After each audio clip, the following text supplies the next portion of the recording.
bem-vindo! Estamos com mais um podcast de Gramado para você. Esse podcast que traz a cultura em evidência e aproxima o mundo da nossa cidade. Ou seja, deixa você informado sobre quem são os fazedores de cultura, quem são os acolhedores da cultura aqui na nossa cidade. Hoje com um convidado que é meu amigo, convidado que é conhecido como o Mago da Luz, um fotógrafo de mão cheia, de duas mãos cheias, e mais é de quem ele arrecada e bota junto no bolso. Seja bem-vindo, Adriano, satisfação de te receber aqui. Ô Vivi, obrigado pelo convite, obrigado pelo carinho. Para mim é uma grande honra estar aqui do seu lado, podendo conversar contigo sobre cultura. Nossa, cultura de fotografar, né?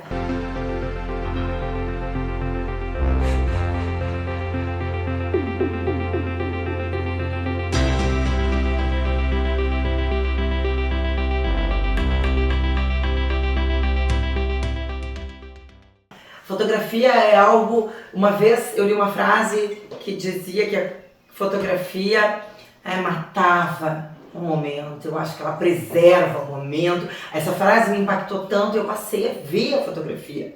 Até então, a fotografia era apenas fotografia.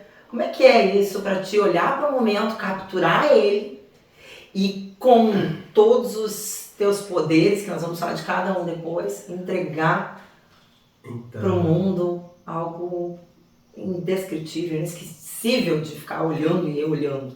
A fotografia, na verdade, ela congela um momento e mantém aquele momento vivo, né?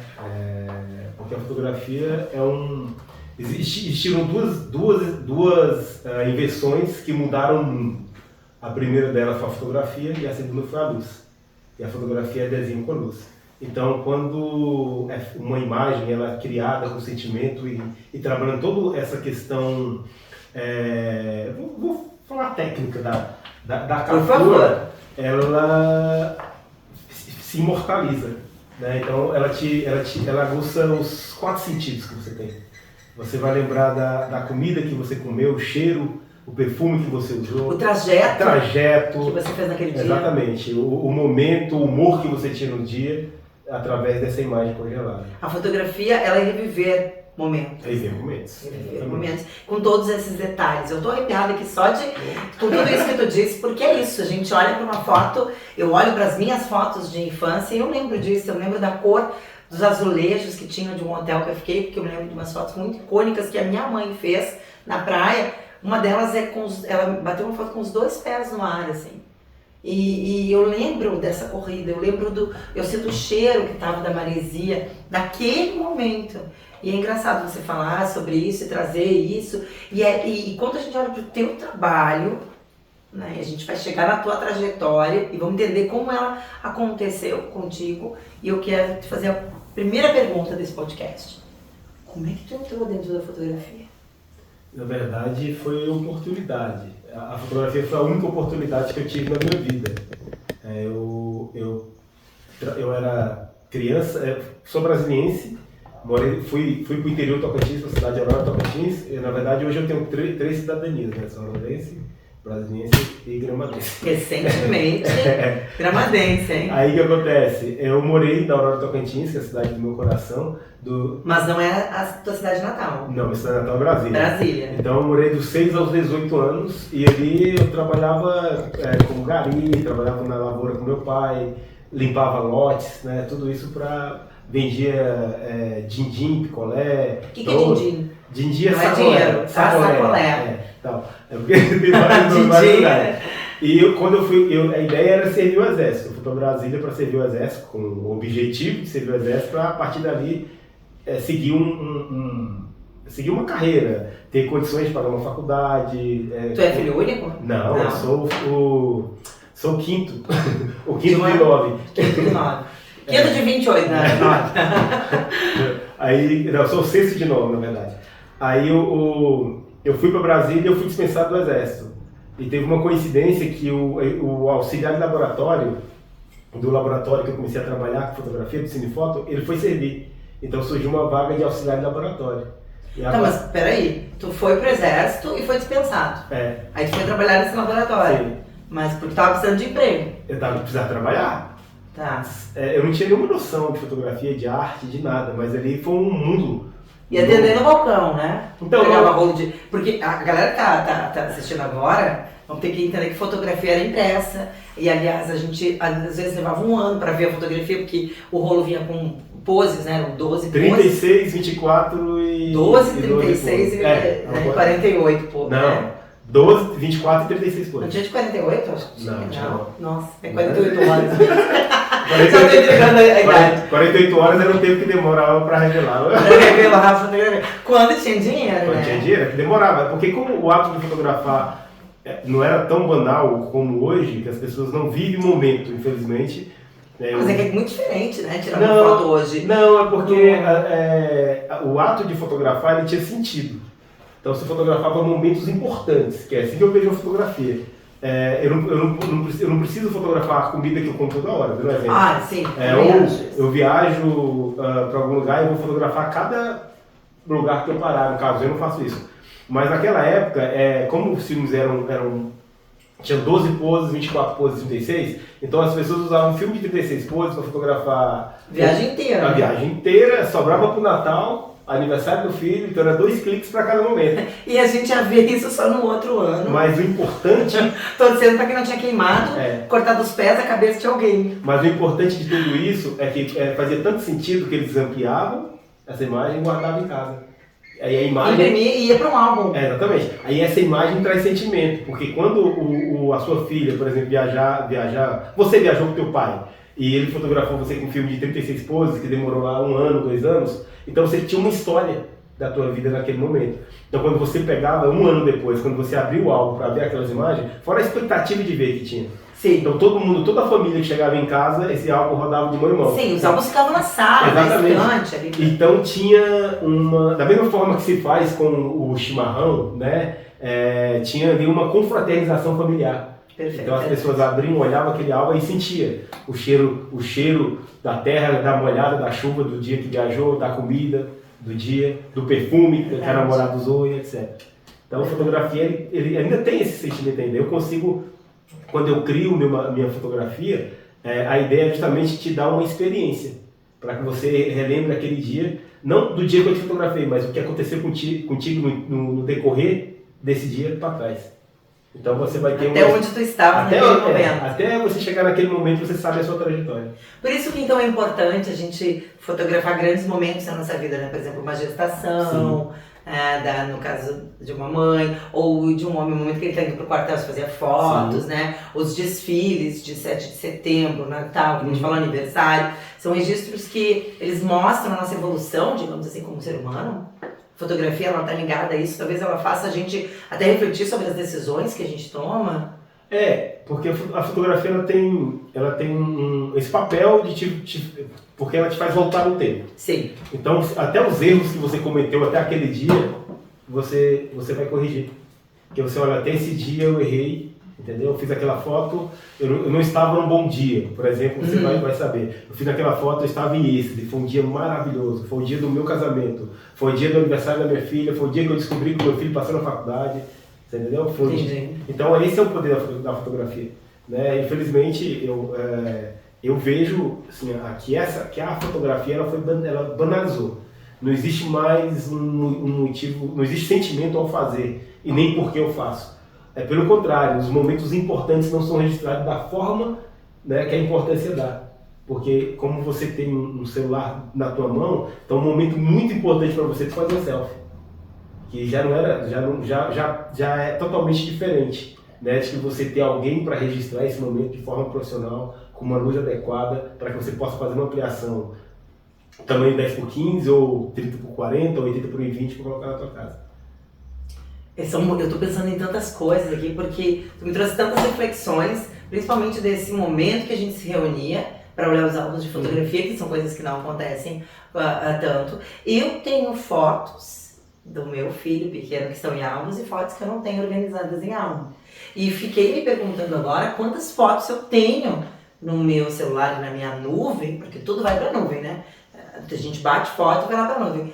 E essas fotos não são impressas, então esses momentos eu posso descartar. Se eu for lá agora na minha galeria e apagar eles, será que eu apago a minha vida em algum momento? Como é que isso, que relação se criou com isso? Aonde estão as tuas fotografias do Orkut? Ah, eu acabei perdendo. Exatamente. Embora tem banco, o seu celular tem nuvem, ele está armazenado ali. Você pode pagar ou pode ir apagando se não necessita. Mas voltando a falar, pegando o gancho sobre a fotografia unia antigamente, né? Hoje ela afasta. Ela afasta. Porque você está no jantar ou no evento com pessoas, o que acontece? Você está na rede social olhando foto de alguém, olhando as curtidas que você tem nas suas fotografias. Então, entendeu como mudou? Não, eu já acho muito isso. Porque tu tá ali com o telefone olhando, aí eu vi o Adriano, eu não preciso mais falar contigo. Eu já te vi, já sei que tu tá bem. Exatamente. Eu né, já vi o fulano, eu quero saber como é que tá fulano, eu vou lá na perfil dela. Então eu não tenho mais nenhum contato com as pessoas. Comigo, qualquer pessoa pode querer saber, porque eu não posto tudo que eu faço, porque eu gosto de ter história para contar. Eu também gosto de postar. Eu gosto de dar novidades. E sabe que, mesmo eu sendo comunicadora e fazendo cobertura de eventos, eu não sou aquela pessoa que fica no evento também tirando foto do que tá acontecendo. E já aconteceu muitas vezes de eu vir de evento que eu fui fazer cobertura. E eu me tocar que eu não fiz foto, porque eu estava vivendo o evento, eu estava conversando contigo, a gente se encontra em muitos eventos, o Adriano fez parte do Conselho de Cultura, tu ainda estás, né? Dentro do Conselho, foi delegado de Cultura, né? É delegado ao Viveras também, que já esteve conosco, também é delegado de Cultura. Então, vários momentos de eventos que eu fui e eu me toquei, nossa, esqueci de fazer uma foto. E aí eu fui procurar na rede de pessoas que têm, e aí tinha foto. Então, viver o momento sem fazer o registro dele tem muito a ver com o que tu falaste antes. Sobre o que é muito importante, tu vai fazer um registro, né? Eu particularmente, pela minha questão criativa, eu não fotografo tudo e nem registro tudo, eu guardo tudo na minha memória. Porque isso vai me dar a possibilidade de criar. Porque eu entendo que quando eu fotografo, eu faço um backup. Aquilo deixa de ser memória, no caso com o celular no dia de hoje, a forma que a gente faz hoje. Então se eu fotografo aqui, isso deixa de ser, ele não vai estar mais na minha lembrança. Né? Porque todas as vezes que o celular vai me mostrar ali, tipo, as lembranças do dia, do ano, na verdade, e por um longo período esse material vai estar disponível no meu celular, então eu vou olhar. Então não deixa de estar na memória. Sim, ela é externa. Exatamente, ele deixa, entendeu? No caso. Quando eu estou em um lugar com amigos e alguém me fotografa, muda. Porque eu não fotografei, eu fui fotografado. Sim. Então se vocês observarem, eu não fotografo de forma alguma, a não ser quando pedem que eu fotografar vocês, né, meus amigos, sabe? Porque eu nunca estou com o celular fotografando, porque eu gosto de aproveitar o máximo possível. Eu não fotografo. Eu só pego... Nunca vi ele nem com câmera rodando. O só primeiro fotógrafo que é verdade, gente, eu tenho familiar que anda com máquina fotográfica pendurada no pescoço em todas as festas da família, né? Mas, né, Clorane, nós temos pessoas, né, familiares que têm, né, além do meu próprio marido, mais um primo, mais outro primo, tem uma galera. Mas o Adriano, nunca eu vi ele nos eventos com a máquina pendurada no pescoço. Não, eu vou pro festival de cinema participar do festival de cinema. Se tu for contratado para ser fotógrafo, seria diferente. Agora, pegar uma câmera para fotografar algo que todo mundo está fotografando e vai estar disponível depois. Como eu dou um exemplo aqui, vai começar o festival de Natal Luz. Vai acontecer a abertura do Natal Luz. Então, existem inúmeras pessoas fazendo vídeo da abertura do Natal Luz que vai jogar na internet que eu posso ver depois. Então, eu aproveito e contemplo a mágica da arte que está acontecendo naquele momento. Eu acho que é isso. Quando tu vai para olhar um evento, tem que estar ali, né? Eu acho que é perda de tempo, na verdade, a gente ficar trocando os cliques, né? A não ser que tenha alguma coisa que vai servir como referência para algum trabalho, alguma coisa, daí eu até faço fotos. Como é que tu veio parar aqui em Gramado? Como é que tu se tornou cidadão gramadense? Foi a beleza natural de Gramado, a atmosfera cultural da nossa cidade? Gramado é aquela cidade que todo mundo apaixona quando vem, né? Eu fico até com pena das pessoas quando eu passo ali na rodoviária que eles estão indo embora. eu já quer oferecer, eu tenho um quartinho para alugar. Porque quando você vem a Gramado a primeira vez, que você está indo embora, na cabeça de todo mundo cara, o que eu faço para voltar, para morar na cidade, fazer alguma coisa aqui, sei lá. Como eu sou fotógrafo, então a minha agenda é versátil, posso trabalhar em qualquer lugar do Brasil, então para mim não foi difícil. Eu vim a Gramado a primeira vez em 2012, que foi 12/12/2012. fotografar um casamento. Eu não gostei de Gramado, tava chovendo, era Natal Luz, eu não vi luz nenhuma. E aí eu fiz. Só dos faróis dos carros. Não, era um casamento para amanhã. Fotografei, aí fui para recepção e depois voltei para Porto Alegre e voltei para Brasília. Falei, não gostei de Gramado. Aí isso em dezembro, em junho do ano seguinte, eu vim fotografar um outro casamento. Daí já vim mais tempo, eu trouxe minha família junto, aí já ficamos uma semana, aí já mudou. Aí não pegou chuva ou pegou frio? Não, era junho, mas frio, meu Deus, eu nunca tinha passado tanto frio na vida. Eu lembro que a minha boca ficou dormente, cara, de tanto frio. Meu pé parecia que tinha agulha, assim. E aí sim, nós gostamos de Gramado e eu voltei para Brasília e quando foi em novembro, eu falei para minha esposa o seguinte, o que você acha da gente mudar para Gramado? Porque como eu não trabalhava em Brasília, como eu não trabalho em Gramado, então eu era sempre viajando, eu falava, ó, qual a diferença se você dormir aqui ou dormir em Gramado? Então, Gramado. Então nós decidimos assim, muito rápido, não foi vou pensar. Tipo, foi numa sentada. Isso era novembro de 2013 e fevereiro de 2014 nós nos mudamos. Já estavam aqui. Estávamos aqui e estamos até hoje, né? Olha só, tu ser conhecido como o Mago da Luz, o que te levou a ser o Mago da Luz? Porque a gente vai voltar lá daquele laboratório. Ah, sim. Vamos retomar aqui que tu não passou. Não, tô brincando. Que tu não ingressou no quartel, foi dispensado do serviço militar.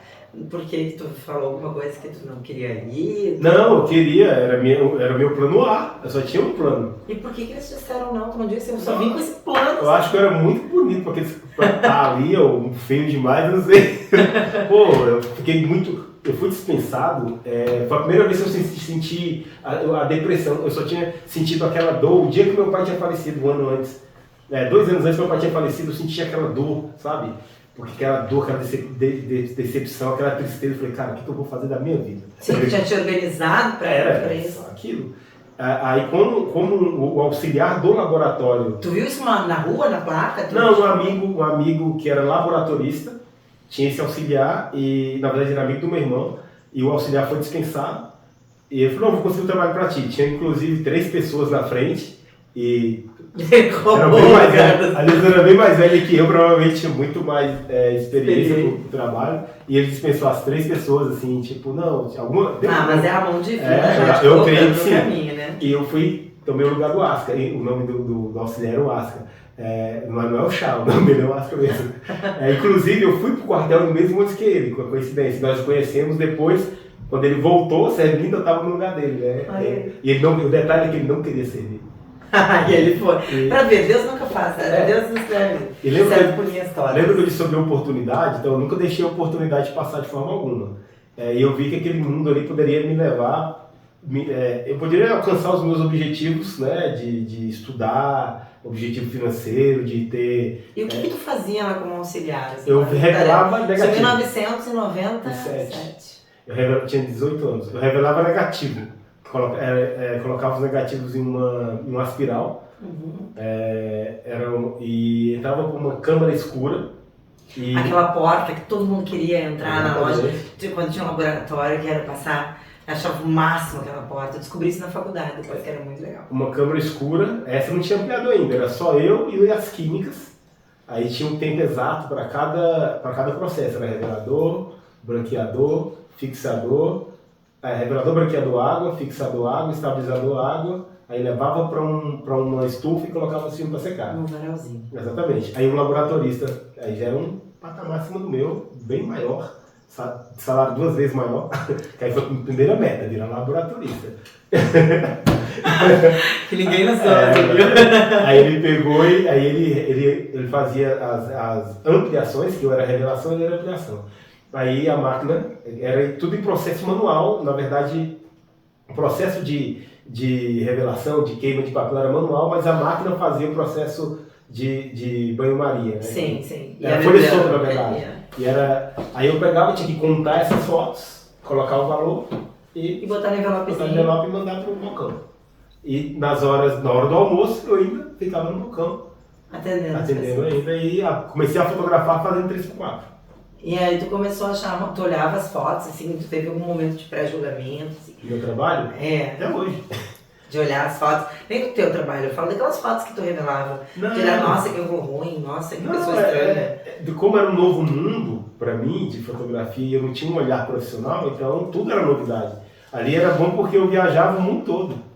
Sim, imagina a quantidade de lugares que exatamente, eu conhecia. eu viajava o mundo todo. Eu tinha coleção, inclusive, de bobina de filme, de todos os idiomas que você pensar, de todas as marcas conhecidas. Olha que legal! E eu tinha uma coleção... Nunca ia pensar numa coisa dessa. Não, eu não sabia que o digital... Tu botou fora. Eu joguei fora. Ai, eu não acredito. Em 2002, 2003, 2004... Um minuto para os comerciais. A gente não vai fazer um minuto de silêncio, vai fazer um minuto para os comerciais. Não, eu teria uma coleção perfeita. Tu botou fora. Eu joguei fora, porque em 2003 eu peguei uma caixinha e joguei... Na verdade, a minha esposa me botou fora sem querer. Só que olhando nada. Eu não senti nada, mas depois, um ano depois começou o digital e os filmes acabaram. Aí eu sinto a dor até hoje de não ter aquele material, né? Alguém que achou, se guardou. Ou talvez não deu valor, né? Não tinha valor. Ninguém. Ah, tá bom. A produtora dele preparada de bater isso aqui na... Maneiro quem fala com as mãos. Mas eu acho que a valorização dessas coisas, realmente, por isso que se chama de antiquário, né? Então são coisas que ficaram para trás e ninguém nunca olhou, porque ninguém guarda as coisas porque tem espaço sobrando, né? É só quem constrói uma garagem para guardar carro, né? É porque você só guarda o que faz sentido, o que te dá sentimento, né? É o que faz parte da tua história. Separa ali as roupinhas do nenê aqui de nascimento, que é um momento importante, né? Separa o teu certificado, o diploma da faculdade, a foto da faculdade, sim. Isso a gente guarda. O que faz sentido, que às vezes a gente olha com um piano ali, aí é um piano. Só que né? vai entrar aqui o neto de quem construiu, ou que quem fez o piano, ele vai sentar e vai se... Lembra? Memórias afetivas? Ele vai lembrar um dia que a avó estava tocando piano e fazendo às vezes panela, né? A panela, qualquer coisa assim, né? E eu tenho vários objetos em casa que eu guardei por isso aí. Por me conectar a um momento, né? E me conectar àquela pessoa que já não está mais comigo. E o Mago da Luz foi aparecendo quando? Em que momento? Você trabalhou quanto tempo nesse laboratório? Nesse laboratório, então, o Mago da Luz foi construído a partir do dia 22 de fevereiro de 1997, porque eu comecei um estudo profundo sobre fotografia a partir daquele dia, né, mesmo sem saber. Desde o primeiro dia que eu revelei um negativo, que eu preparei a primeira química, então você começa a ter interesse, e aquilo ali era o meu plano A. Na verdade, ela tornou um único plano, porque assim, tem que dar certo aqui. Né? Porque aí eu fazia uma contrapartida. Eu morava no Tocantins, eu acordava às 7 da manhã todos os dias e descia para trabalhar na prefeitura ali já com 15, 16 até os 17 anos. E, cara, o sol escaldante, você trabalhava até meio-dia, de 7 às 11, e 11, eu ia para casa e voltava 1 até às 6. Em qual função? Gari. Serviços gerais, pintava meu fio, tudo que você tinha, carregava pedra, tudo que você pensava de serviço a gente fazia. Precisa alguém que faça. Exatamente. Né? Aí o que acontece? Já começou pelo horário que eu entrava no trabalho, 9 da manhã. Então já... Ele me trouxe. Tu sabe que quando eu era pequena eu queria dizer pra minha mãe que eu queria ter um restaurante porque a gente começava a trabalhar meio-dia. Né? Então eu não precisava acordar antes. Já começou aí. Eu falei, olha, isso é bom. E eu comecei a observar os meus ex-patrões, eles tinham carros, né? Carro novo e tal, ganhavam dinheiro. Eu falei, cara, eu quero isso aqui, porque isso aqui dá dinheiro. Então, primeiro a gente se interessa pelo dinheiro, né? E aí depois primeiro eu entrei no mundo da revelação, da ampliação, e depois virei auxiliar de laboratório. Justamente um ano depois, eu fui fotografar auxiliar de fotógrafo, que aí já é uma outra coisa, você começa a estar em festas que você nunca imaginou estar. De terno, aí meu Deus, que mundo é esse? Aí você viu, você sai de uma pedra, né? De uma realidade, né? Pra sair de uma realidade, você dá um trampolim, sai daquela realidade e vai lá para outro lugar, seria como... não sei, mas... Tem várias faces, né? Aí eu falei, cara, eu quero estar nesse mundo aqui. E aí eu me interessei, porque quando eu comecei a trabalhar com fotografia, eu era auxiliar de fotógrafo. Então eu segurava luz. Então, os fotógrafos que eu trabalhava com eles, eu iluminava, a gente tinha código de olhar, código de movimento de mão, e a partir daí eu sabia qual... Quem vai pra guerra? Exatamente, ó, a luz, ele usava um código para saber se a luz vinha de cima, de lado, e eu... Sim, porque tu imagina num casamento, o cara não vai ficar toda hora, né? Não, era só luz direta. Eu tinha que estar, e detalhe, eu tinha que pegar filme, enrolar... Tem que ficar com o bracinho ali. Exatamente, faz tudo, montava tudo. Enrolava fio, cara. Exatamente. Aí, eu a questão da análise da imagem, eu já analisava a imagem que eles faziam, né? Sim, o que eles estavam vendo só pela posição que eles paravam. Aí eu comecei a fotografar e qual era a missão? Fazer igual eles faziam, porque eles eram muito bons, são bons ainda. E aí, a partir daí, eu virei laboratorista. Esse laboratório parou de atender amadores e passou a atender só profissionais. Então eu comecei a ter os melhores fotógrafos de Brasília, eram os meus professores, sem eles saberem. Ao ponto que eu era auxiliar de fotógrafo, laboratorista, e eles me pediam o que eu tenho que melhorar. Olha, consultor. Eles explicavam para ele o que eles precisavam melhorar na fotografia porque dele. tu imagina, na hora de revelar, ali tu tem um processo da imagem surgindo no papel, né? Então ali deve ter algum esquema da luz, que ou o papel, enfim, não expõe bem, não sei se eu estou certo. É porque o negativo, ele precisava de uma exposição correta. Então ele poderia estar subexposto com pouca luz ou superexposto com muita luz, né? Então tinha esse processo. Então, e como se fotografava no escuro, tinha que usar a técnica mesmo para fotografar, para saber que luz utilizar para cada momento, o ISO exato, que era... O ISO vinha, cada filme tinha uma asa. Então as teorias ali do ISO menor, que eu ainda concordo, dava mais qualidade, então os fotógrafos usavam o ISO sempre 100, 200 no máximo.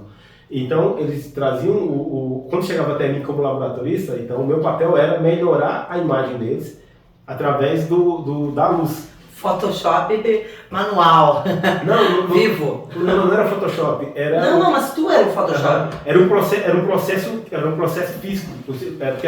Sim, mas eu tô dizendo que tu olhava e tu era o Photoshop de agora eu vou ter que fazer isso na tua foto. É isso, eu tô dizendo o seguinte, porque a fotografia ela é um processo físico da criação da imagem.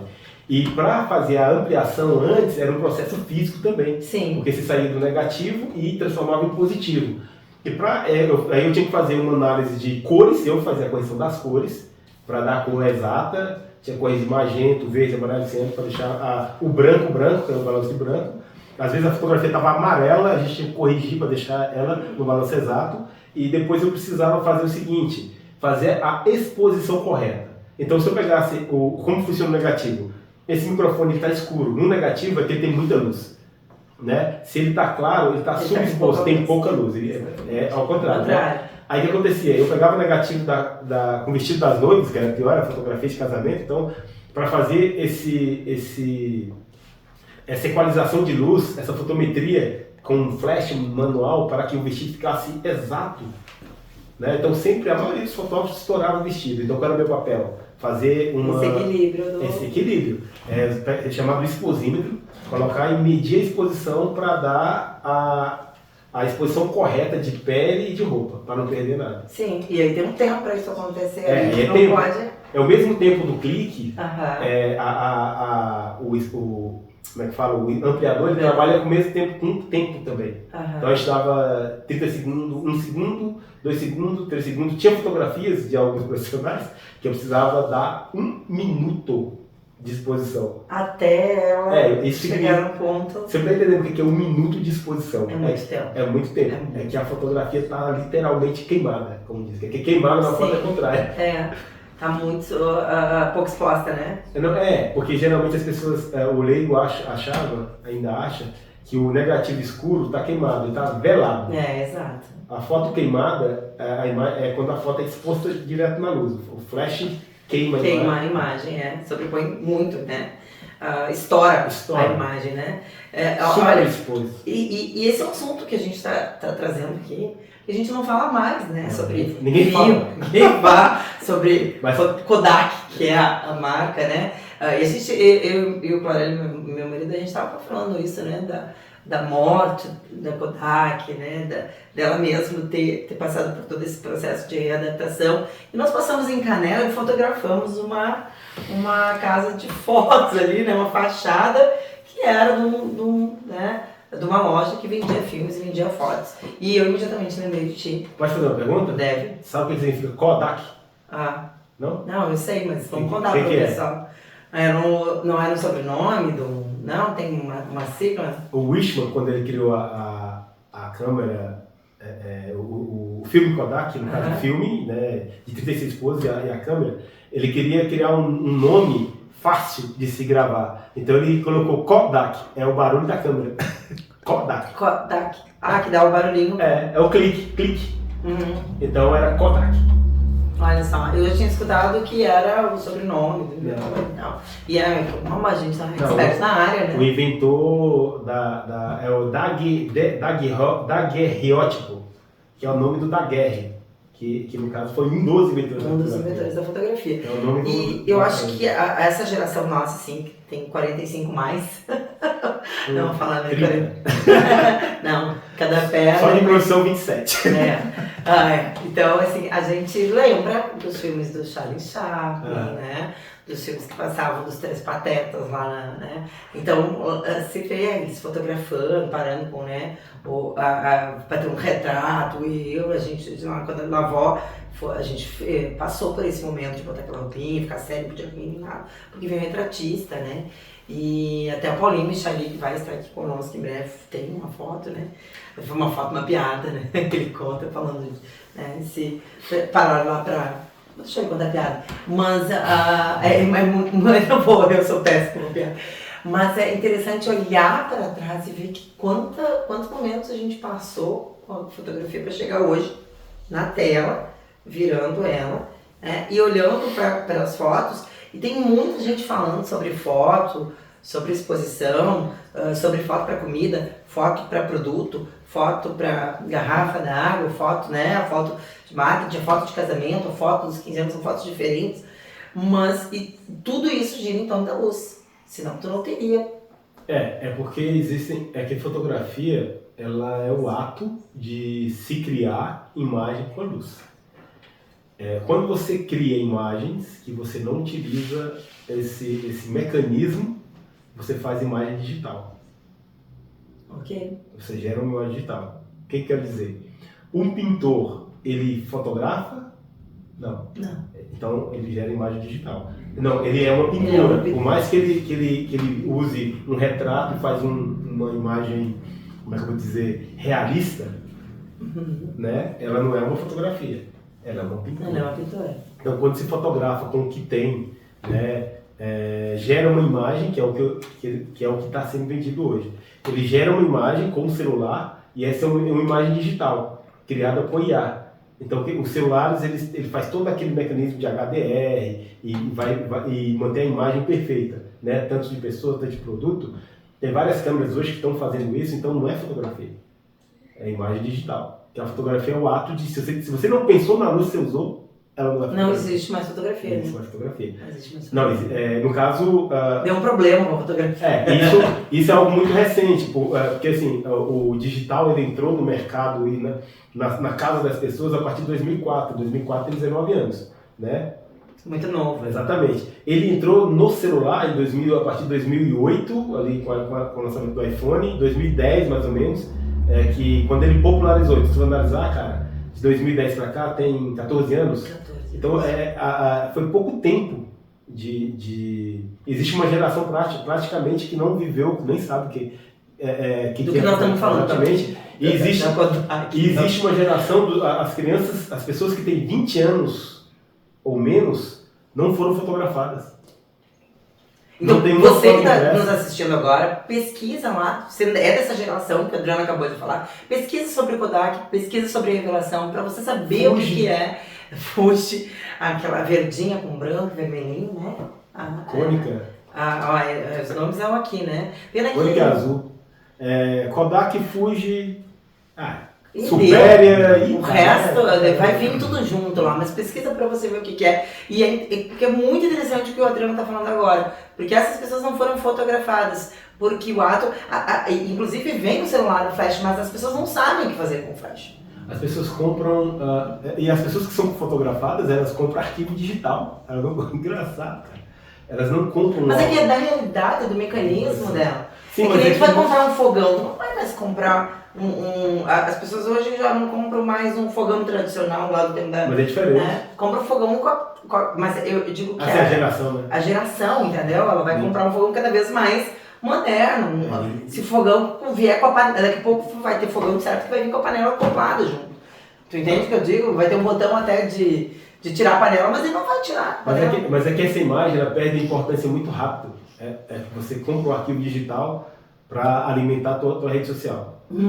Só que você sobrepõe outra informação sobre aquele momento, ele vai perdendo importância muito rápido. É que nem a leitura, né? Tu pode pôr a foto, pode pôr a legenda. Ou tu vê um ou tu vê o outro, né? Não há nem quem vê os dois juntos. Eu acho que ainda se vê talvez os dois juntos numa reportagem, numa matéria, no jornal. Mas é difícil. Tu entrar no meu perfil, tu vai ler a legenda que eu botei numa foto minha. Não. É isso aí. As pessoas não veem isso. Não interessa se escrever um livro muito... e uma foto, não vou ler. Não vai ler. Você vai olhar fotografia. Aí vai. E os 3 primeiros segundos, isso é regra de etiqueta, geram a tua primeira impressão sobre a pessoa. Mas a fotografia, o papel dela é justamente você não precisar escrever. Mas é isso onde eu quero chegar. Então, se a gente tem 3 segundos para causar uma boa primeira impressão para alguém, a fotografia, ela traz essa capacidade de falar sem tu precisar ver, de tu olhar para a pessoa e já ter a captura do que aquela foto está querendo dizer. E aí nós vamos falar de um trabalho que tu fez, que foi Os Anjos, uma exposição incrível, num momento muito delicado que a gente passou, que foi a pandemia. Todo mundo sabe que época nós estamos em 2024, então isso é muito recente, e um trabalho que ganhou a repercussão internacional, um dos teus trabalhos, né, que ganhou a repercussão internacional, e que traz tudo isso. Tu olha pra foto, tu sente, tu vê um momento e não precisa dizer nada. Eu não sou muito de... Os meus trabalhos, geralmente, eu avalio e observo o erro, né? Todos os meus trabalhos, que é assim que eu evoluo como artista, todos os meus... Só que Anjos, eu tô arrepiado, muito arrepiado, porque ele representa um momento muito sombrio do mundo. Eu achava, inclusive, quando eu montei a exposição dos Anjos, que ela daria ela traria, na verdade, sentimentos e impactava pessoas naquele momento, e pelo contrário, agora que ela impacta. Porque as imagens, elas são muito pesadas e elas foram... Quando eu fotografei os profissionais, o sentimento das imagens é o sentimento de cada uma pessoa que eu fotografei real. Eu fotografei cada pessoa, demorei 5 minutos, mais ou menos, 10 minutos para fotografar. Então, eu não invocar, vou usar a palavra invocar porque fugiu a palavra correta. E eu pedia para que eles fizessem tal movimento e... Entendeu? Você entregou o movimento para eles. Não, eu entregava o movimento. Não, tu entregava o que tu queria que eles... Só que eles iam além do que eu queria. Porque como que é o Anjos, as imagens? Nós vamos colocar aqui, enquanto nós estamos falando, nós vamos passar algumas imagens. São imagens algumas só. Imagina, eu quero que você entenda o seguinte. Todas as imagens que foram vistas no Brasil e no mundo com profissionais de saúde foram imagens dos profissionais de saúde durante a pandemia ou depois da pandemia. Anjos são imagens dos profissionais antes da pandemia. Então, eram imagens de guerreiros indo para a guerra, mas sem saber o que iria acontecer. O medo, a aflição, a insegurança era assim.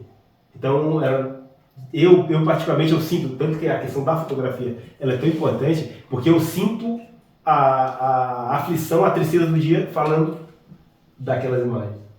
Então é um trabalho realmente que... Porque a captura da temática, né? Eu acho que é isso do tema que se colocou Não, é porque a pandemia ela esteve na casa de todo mundo. Se ela não entrou, mas ela estava lá fora. Com certeza, né? Então, todo mundo lembra do que foi. A minha filha de 4, ela tinha 2 anos na época, talvez a sua filha tenha 6, talvez. Ela não vai lembrar da pandemia. Ela vai lembrar por alto aqueles dias que ficava em casa. Mas quando eu vejo uma pessoa com máscara, eu lembro da pandemia, né? Então nós ficamos em casa, ficamos aflitos, ficamos guardados, né? Muita gente teve problema financeiro, eu sou um deles naquele período, no final da pandemia, porque você não podia sair, não podia trabalhar. Perdi amigos para o Covid e 700 mil pessoas, ou sei lá, morreram, e você tem também um número gigante de brasileiros, milhares de brasileiros que perderam pessoas com a pandemia, né? Então, isso traz, como diz a palavra usada hoje, antes era lembrança, né? Hoje é gatilho. Então, quando essas imagens são... Quando você se depara com ela, cara, é profundo. Você volta para o momento todo, né? O mundo inteiro sofreu com isso, né? E é uma coisa que não vai nos deixar. Bem pelo contrário, tem que fazer nós repensarmos vários processos que nos colocaram naquele momento. Esse foi um trabalho muito expressivo teu, teve muita repercussão, né? Eu vi uma entrevista tua recentemente falando sobre a questão de ser o Mago da Luz, quem é o Mago da Luz, como é que surgiu o Mago da Luz, né? E esse trabalho mostra, tem um álbum de noivas que é de arrepiar, de olhar, né? Eu vou trocando o assunto, mas o que está presente no teu trabalho não é só a luz, é esse sentimento que as pessoas conseguem ter junto em cada fotografia, porque elas estão existindo naquele momento da fotografia. O Adriano coloca uma vivacidade que poucas pessoas conseguem colocar. Mulheres, na exposição Mulheres, que notáveis mulheres, né, notáveis mulheres, essa exposição é incrível. Então a fotografia é assim, são anos de estudo, né? É que para cada pessoa, ela é luz, ela é física, e nós somos matéria.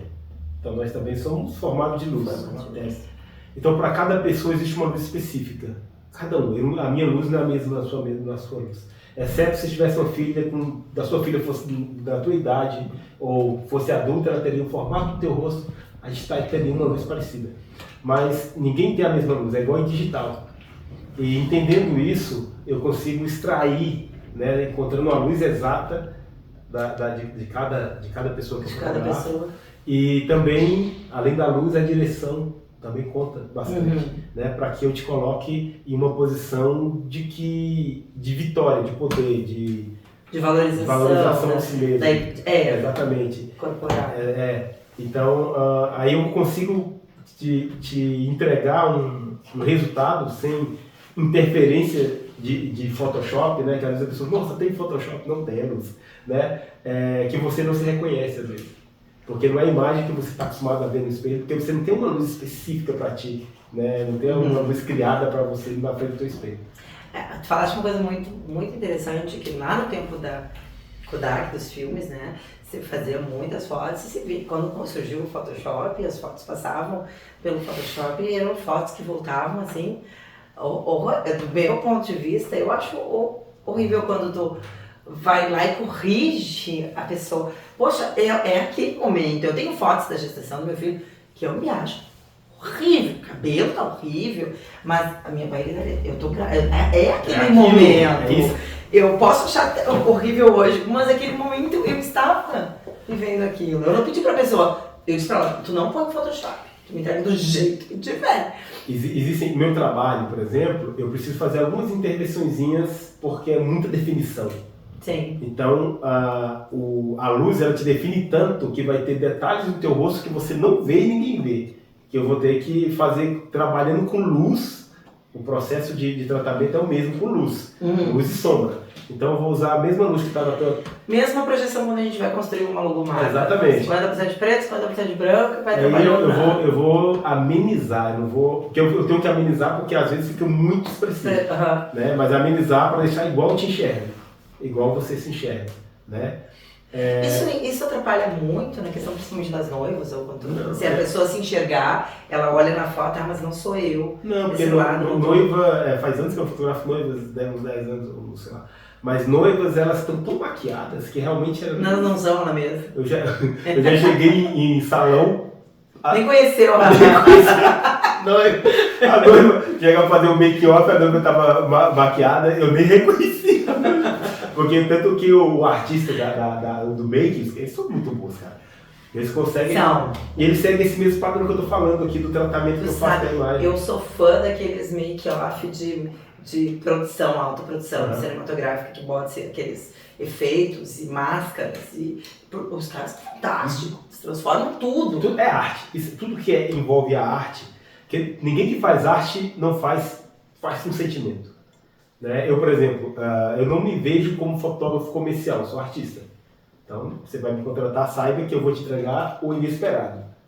Você quer um retrato seu? Sim. Como? Eu não quero ouvir como você quer o seu retrato.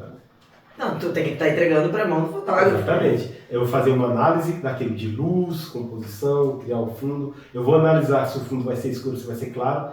O fundo tem que ser escuro, porque quando eu coloco um fundo claro, você vai brigar com a luz do fundo. Então, eu vou colocar um fundo escuro ou mais cinza, não interessa, mas o fundo ele tem que ter os tons mais fechados para que você se ressalte, para você cresça na imagem. Né?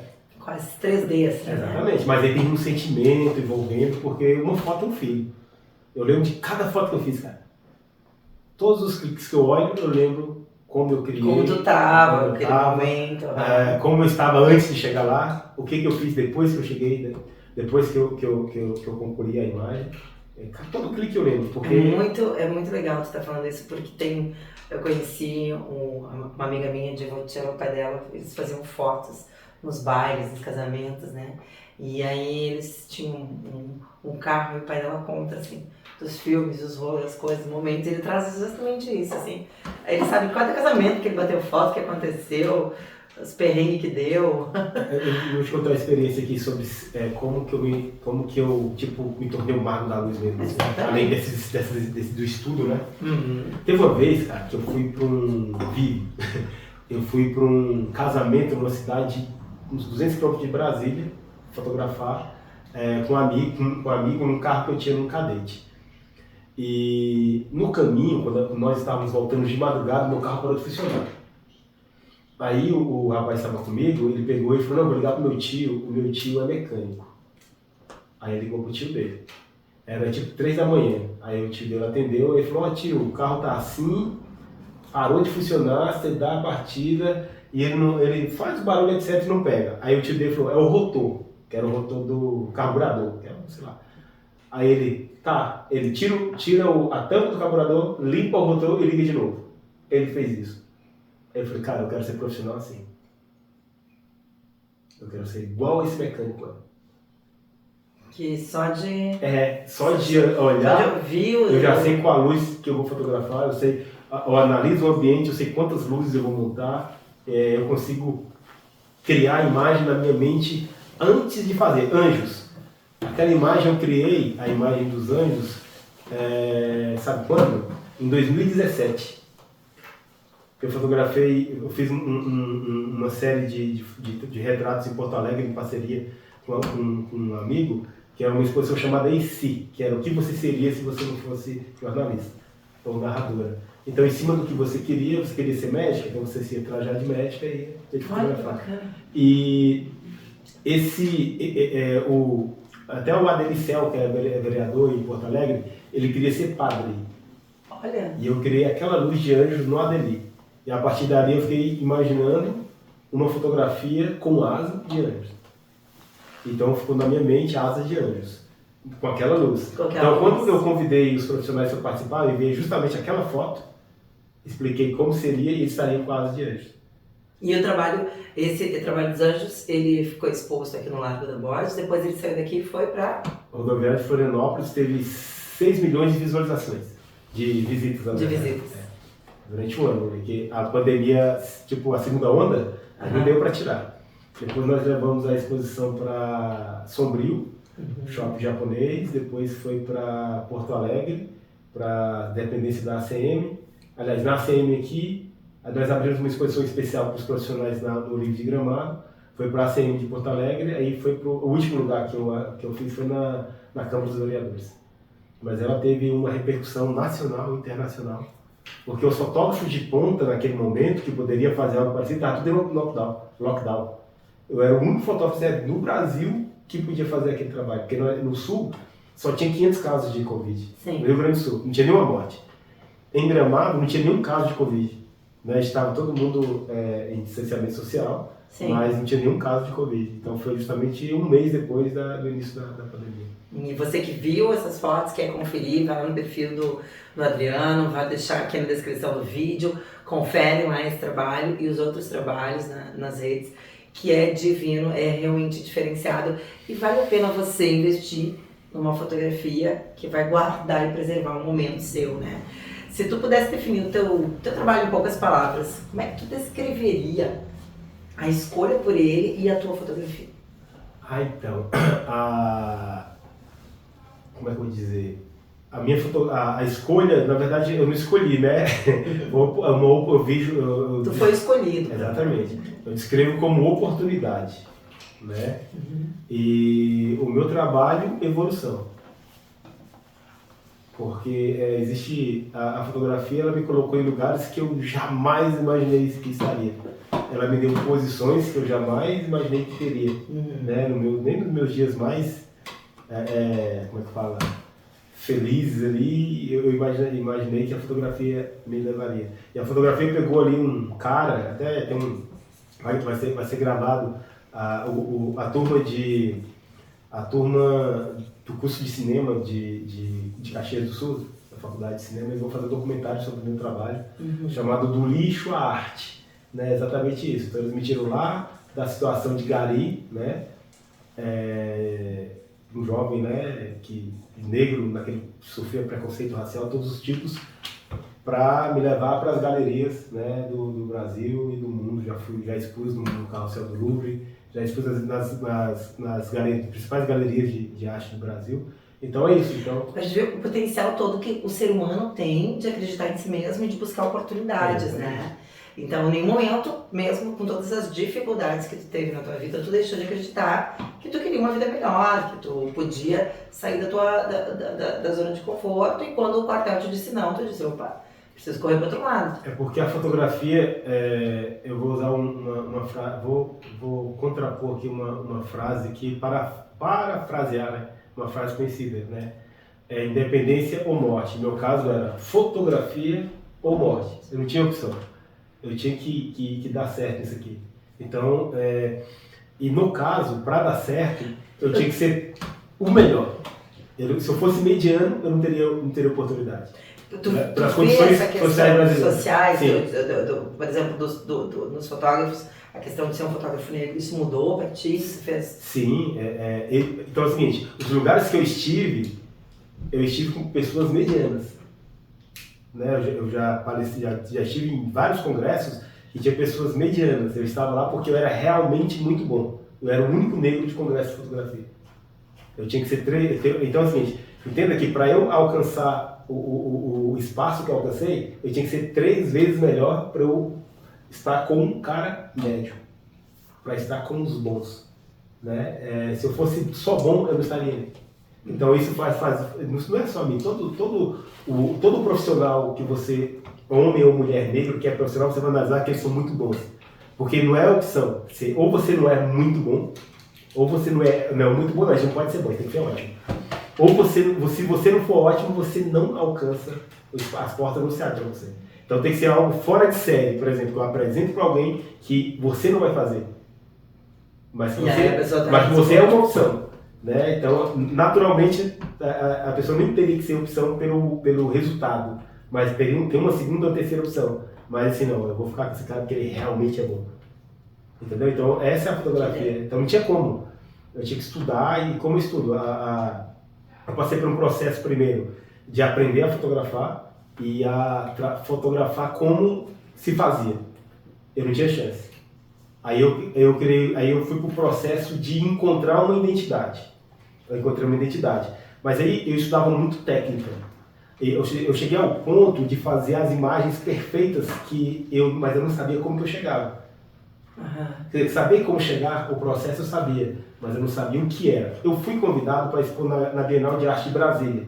Então eu fui o primeiro fotógrafo de casamento a expor fazer uma exposição solo em uma Bienal no Brasil, talvez no mundo, não tem história. Não sei, ninguém não tem registro. E tu levaste quais fotos pra lá? De noivas, várias fotos de noivas. Tipo assim, eu tenho um vídeo chamado Véu de Luz, a minha exposição Véu de Luz. E ainda são as fotografias mais bonitas ainda registradas, porque eu tenho a minha característica é caravadista, né? Então, a luz que eu uso... Então, quando entravam na minha galeria, as pessoas iam lá e voltavam para me perguntar o que era. Aí eu via Caravaggio, nossa, Rembrandt, eu nem sabia que era Caravaggio, eu nem sabia o que era Rembrandt. Aí a partir daí eu falei, não, eu preciso estudar. Eu cheguei num ponto que ninguém me ensinava a fotografar mais. Os fotógrafos não falavam mais de fotografia comigo por algumas questões, porque eu já dominava a técnica da luz, e então eu já estava ensinando para eles. E a outra questão é que os que não dominavam só falavam de câmeras e lentes. E continua até hoje, câmera, lente. Hoje IA, mas antes era o arquivo, que era o RAW, ou era sobre o Photoshop, ou só era o Lightroom. Era primeiro o Photoshop, depois o Lightroom, depois o ISO, que era só aquela questão mais dinâmica. estrutural e dinâmica da câmera. Né? Na verdade, mecânica. Né? Que a dinâmica é o que é o que eu tenho que usar. Aí o que acontece? Aí eu falei, não, eu preciso estudar para eu aprender mais. Aí eu fui estudar arte. Aí estudei arte, beleza. Eu comecei a entender mais o que eu fazia. E a partir daí eu parei de me ver como fotógrafo, porque eu era artista. As pessoas, eu lembro que a minha professora falava, cara, você não é fotógrafo de noivos. Você é fotógrafo de paisagens, ele falava pra mim. Mas eu sou fotógrafo de pessoas, na verdade. Eu sou a paisagem, eu não consigo criar. A paisagem em uma noiva eu transformo em arte. É engraçado, né? Só a paisagem não dá nada. Aí, a partir daí, eu comecei a sair em revistas de fotografias famosas no Brasil. Comecei a ter bastante seguidores e fui convidado para fazer as palestras, os congressos. Aí, uma coisa que eu não gosto é de errar. Se eu errar, eu quero corrigir o meu erro. Tanto que eu sou mais atento à crítica de que eu elogio. Porque o elogio, eu vejo que é minha obrigação fazer algo que tu goste, porque tu me pagou para aquilo e eu sou profissional para aquilo. Então, quando alguém aponta um erro... Tipo, no mínimo tem que gostar, né? Exatamente. Mas se não gostarem, eu vou corrigir. Aí eu não durmo. Eu falo, cara, eu preciso corrigir. Então, na próxima... Deve ser complicado, então, daí, né? Tem que voltar com uma foto. Não, mas ninguém nunca devolveu. Mas assim, eu falo de profissionais, de pessoas, sempre alguém comenta alguma coisa, eu ouço aquele comentário e vai ficar gravado na minha cabeça. Então, se eu vou fotografar amanhã, eu falo, não, esse erro eu não comento mais. Tanto que eu aprendi a fotografar assim. O meu ex-patrão, no caso, meu amigo o Cláudio, eu cheguei a fotografar para ele apontar os erros, porque ele encontrava erro. Aí eu pensava que estava ótimo, olha aquele extintor lá. Não, tu perdeu alguma coisa no cenário que deveria, não deveria ter. E ele ia mostrando, ia corrigindo, até que um dia ele me falou, não faça essa foto. Aí eu fui trabalhar só. Aí eu fui seguir meu caminho. Um dia que ele falou que não fazia a foto que eu fazia. E quando eu cheguei em todo esse patamar ali da fotografia, né, fazer palestra e tal, eu fui convidado para gravar uma videoaula. Foi a primeira videoaula de fotografia hoje, ensinando, inclusive, se você anda na rua, vê fotógrafos usando flash na rua, eles aprenderam comigo ou com alguém que aprendeu comigo. Foi uma técnica que eu desenvolvi. Olha só. Né? Inclusive tem empresa que criou flash para poder vender depois que viram o que eu fazia. Né? Tanto eles me patrocinavam antes. Tá vendo aqui? Aí o que acontece? Eu fui gravar uma videoaula em Balneário Camboriú e tinha uma luz específica que eu queria fazer, que era refletir a noiva num bar, né? Tipo uma canoa cheia d'água, da chuva, e pegar o céu com o sol. Só que eu não consegui fazer. Porque tem um processo de regulagem, ISO e velocidade, então, para eu pegar o sol contra a luz, eu teria que aumentar a velocidade. Tá. Né? Aí eu ficaria escuro. Só que a água recebia menos ondas. E o que acontecia? A água ficava escura. Para eu poder pegar aquela água, eu tinha que abrir a velocidade, diminuir a velocidade. Então o céu estourava. Aí eu peguei e fui sincero no DVD. Cara, eu não consegui fazer. Expliquei o motivo. Só que, cara, eu não dormi. Até conseguir. Eu falei, eu preciso descobrir por que eu não acertei. Eu fui estudar física. Eu fui estudar física e eu aprofundei em física. E física e arte é os meus estudos há muito tempo. Então, o estudo de física faz com que eu enxergue a luz, o efeito que está em mim olhando para a luz, o efeito, entendeu? Daí eu descobri as teorias de física, de corpo e ondas, como que a luz funciona. Aí eu consigo fazer, aí sim eu virei, hoje eu sei fazer. Eu lembro que eu falava eu fiquei a falar para várias pessoas, tipo, mais de 2.000 fotógrafos que fizeram workshop comigo. Falei, cara, eu ensinei vocês a escurecer tudo. Porque eu ensinava aquela técnica específica, né? Mas o paralelo ali foi justamente... Transição disso. Não, é que depois eu comecei a estudar e me aprofundar a esse estudo. Fiz poucos workshops depois disso, não gravei mais vídeo aula. E fui me aprofundando. E depois comecei a estudar, nesse mesmo tempo, eu já assisto filme há muitos anos, né? Que eu gosto de cinema. Um dos motivos que me trouxe a Gramado foi o Festival de Cinema, quando eu pensava que tinha curso de cinema, acontecia toda... Faculdade de cinema, workshop de cinema, um diretor em cada rua, as pessoas, as pessoas cenário, cidade cenográfica, eu também imaginava isso quando era criança. Aí o que acontece? Aí eu comecei a estudar cinema. Daí hoje eu achava que ia ter um estúdio tipo Hollywood no Gramado. Não tem. Ai, quem sabe uma dica. Mas já tá chegando. Hashtag fica a dica. Olha, imagina se alguém investe. Exato. Vai gente. Vai dar bom. Vai dar bom? Aí quando eu comecei a estudar cinema, hoje eu consigo recriar o céu, o sol, consigo recriar a nuvem, consigo recriar cenários de qualquer filme dentro de um estúdio fotográfico. Então antes eu fotografava na parte externa, né? Ia fazer a fotografia fora do estúdio. Hoje minha zona de conforto, onde eu posso criar e onde eu consigo entregar imagens diferentes. Por quê? Dentro do estúdio eu crio tudo. Eu crio o fundo, crio tudo. Hoje, com toda a tecnologia... Antes, os fotógrafos precisavam aprender comigo como que fazer a fotometria de fundo. Então, hoje, eles vão lá no Lightroom, fazem o que eles querem por camada. Então, apesar que fica bem artificial, é feio, viu, gente? Vou falar pra vocês, parem de fazer. Mas eles conseguem dar aquele efeito naquela imagem. No estúdio, não. Até porque ela vai ser só digital, né? Exatamente. No estúdio, não. No estúdio, eu crio imagem que você pode levar para qualquer galeria de arte do mundo, que ela será apreciada com sentimento.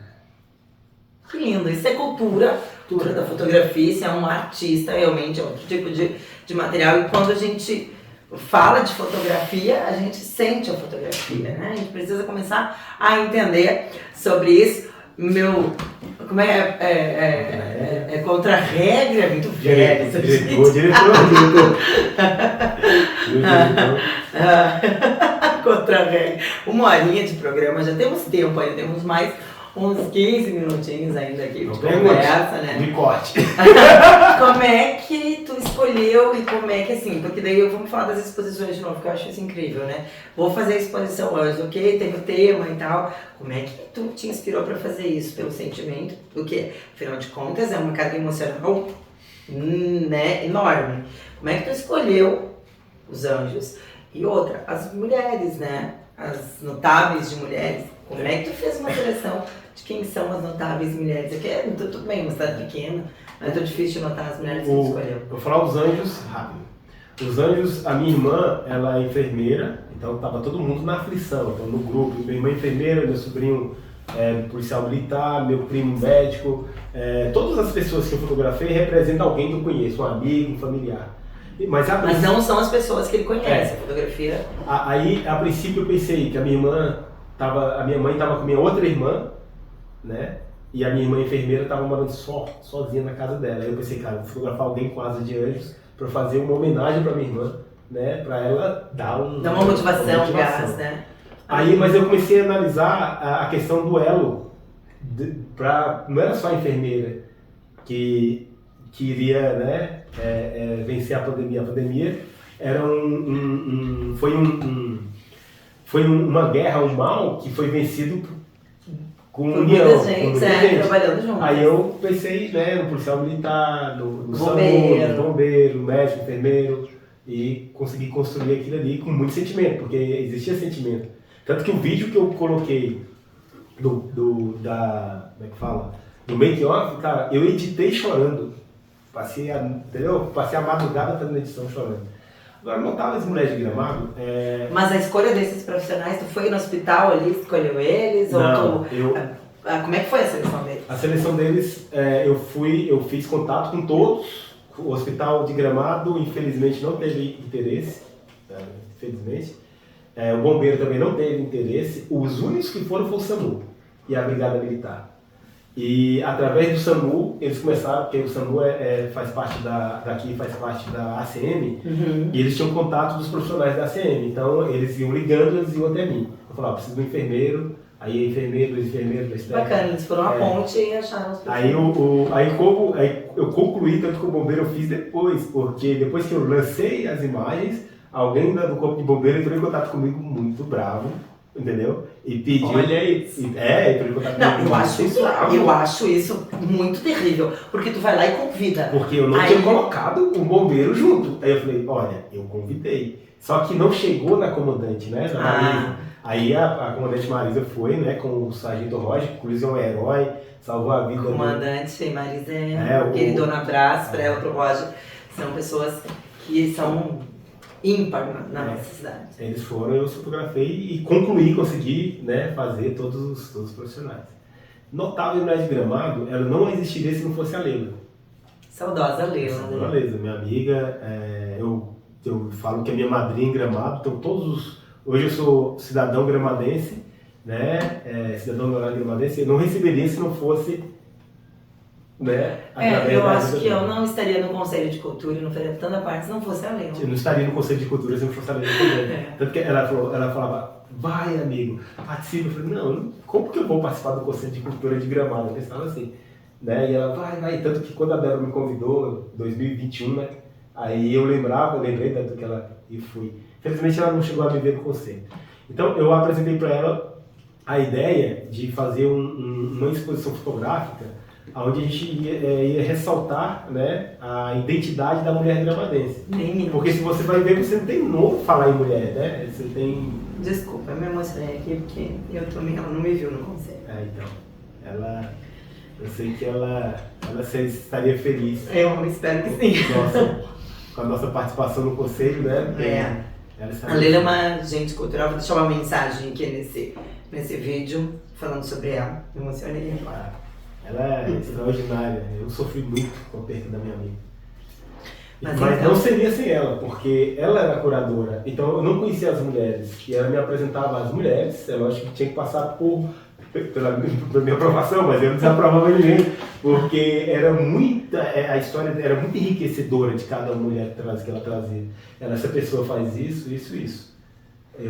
Uma foto que me impactou muito foi a da Débora. A Débora Hiro. Nossa!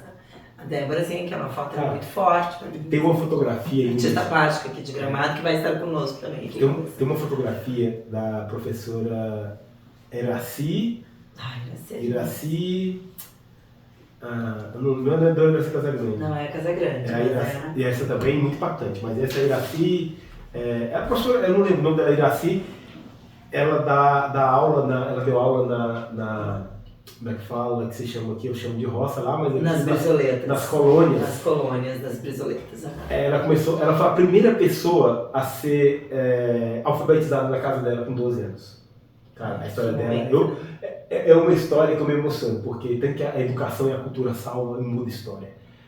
Ela pegou, alfabetizou os pais, alfabetizou os filhos e alfabetizou os netos.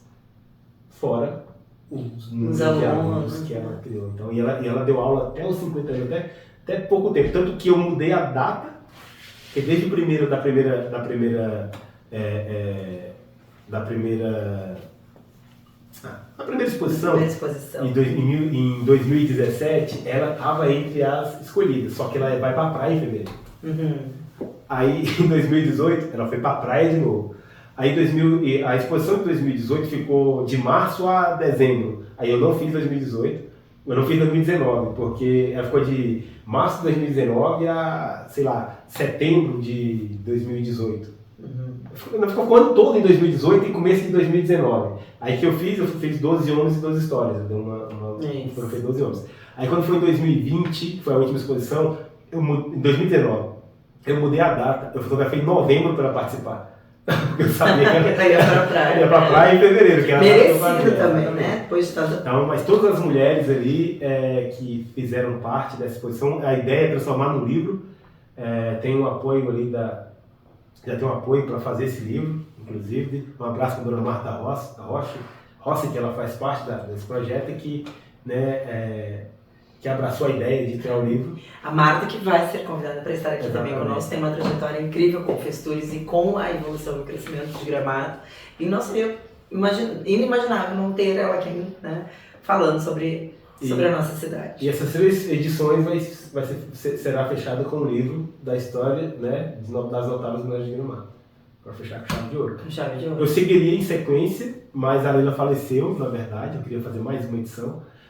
Então, quando eu tirei a exposição do Centro de Cultura de 2020, após a pandemia, que ela ficou só no Centro de Cultura, eu levei para Recreio Gramadense, que era uma parceira que recebeu a exposição, só que foi diferente, eu não consegui seguir sem ela. Eu montei, porque ela montava comigo, você sabe como ela é. Sim. Ela montava e desmontava, tinha todo aquele né, jeito né, carinhoso dela, e eu não consegui mais seguir, eu encerrei essa exposição. Pretende retornar ela? Não, é porque sem a Leila não tem como, porque ela não tem como eu colocar uma curadora, uma outra pessoa no lugar dela para fazer, porque é algo muita conexão. Quem muita sabe, conexão assim quem sabe um outro olhar, um outro projeto a gente pode fazer. Esse, não. Quais são os maiores desafios que tu encontra hoje como fotógrafo, né, para te fazer o teu trabalho? Não, eu não tenho desafio, não tenho nenhum desafio. Aquele desafio comercial, na verdade, seria um desafio. Fazer com que as pessoas entendam a importância da fotografia, de ter um retrato impresso em casa. Esse é um desafio. Tipo, dar uma pílula azul para cada pessoa, né, sair da matriz da rede social. Mas seria um desafio, mas especificamente a minha posição, eu creio que a forma que eu me posiciono, o release, que eu já tenho a história do meu trabalho, eu acho que não me gera desafios. E Gramado te potencializa como fotógrafo? Como é que tu vê o cenário da fotografia aqui em Gramado? Então, Gramado é uma cidade que ela não compra arte, você sabe disso. Ela compra mais... o Gramadense, especificamente, ele está mais ligado no trabalho, no correio do dia a dia, no turismo, ou a fotografia comercial. Eu não faço foto comercial, né? Fotografar eventos, né? Eu não fotografo eventos. Então eu não trabalho aqui, só que Gramado me potencializa, porque se você fala com uma pessoa, igual hoje um dos palestrantes do Centro de Cultura, ele fala com amigos de outro país, que moram em outro país, e fala, cara, eu quero ir em Gramado, vale a pena ir? Então, pessoas do Brasil todo querem conhecer Gramado. E eu moro em Gramado, isso potencializa, porque eu tenho uma conexão já fácil, né, com o meu cliente, porque vou dividir 50 já veio, 30 querem vir e 20 sonham em vir, por cento, né? Sim. Então eu consigo já ter uma conexão, né? Tá certo. Adriano, eu quero vamos caminhando para o nosso encerramento.